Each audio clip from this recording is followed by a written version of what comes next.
Nous changeons la binationalité avec Mehdi, qui est parisien. Bonjour Mehdi. Oui, bonjour Jean-Jacques. Vous êtes cadre commercial, 27 ans, et vous dites, moi je vis très bien ma double nationalité.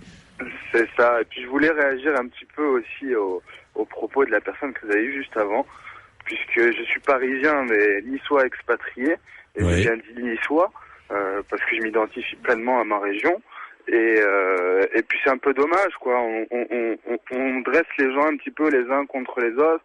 À un moment c'était l'islam, après ça a été les prières dans les rues, après ça a été machin, maintenant c'est la binationalité. Bon, c'est un petit peu lourd, je pense que les Français de manière générale ne sont pas du tout sont en minorité, pensant en minorité comme ça, et c'est dommage que ces personnes-là qui émettent des idées un petit peu dures, un petit peu on va dire qui séparent les gens et soient autant représentés dans les médias.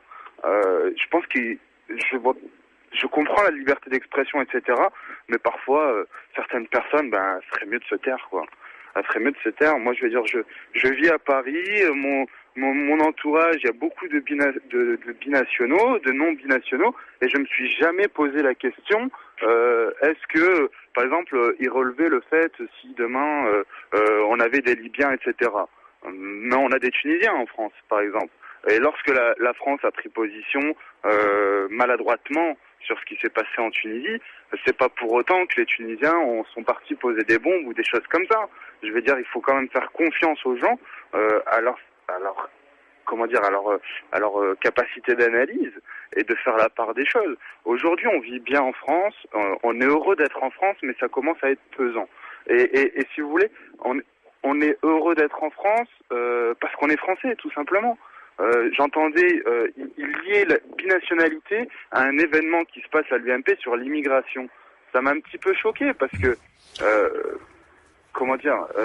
lier ces deux termes. L'idée de ces députés, c'est que on devrait interdire la binationalité à tous les Marocains, les Tunisiens et les Algériens. Voilà l'idée, oui, qui n'est pas affichée très clairement, mais voilà.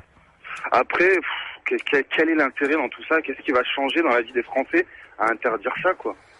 Qu'est-ce que ça va changer dans le pouvoir d'achat, dans trouver un boulot, dans ces choses-là? En quoi ça va changer quelque chose? Merci. Je veux dire, moi, je suis binational, j'ai la double nationalité. J'ai pas encore retiré ma carte d'identité tunisienne. J'ai ma carte d'identité française. Et on est quand même, je veux dire, dans ma famille, avec les petits derniers qui sont arrivés, on est la 4e génération. Mon grand-père parlait le niçois. Je veux dire, on n'est pas arrivé hier, quoi.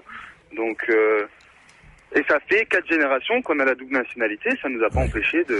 On va reparler de ces questions de binationalité. Merci Mehdi. Hein. Merci à vous, parce que je vois pas, parce que c'est jeter la suspicion, puisque moi ce qui me paraît troublant dans cette proposition de ces députés UMP, c'est qu'ils jettent la suspicion sur ces doubles nationaux.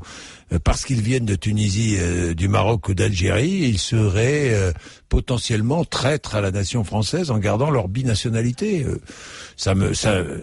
Je suis assez, je vous le dis sincèrement, assez choqué par ce genre de proposition et ce genre de réflexion et ce genre de suspicion.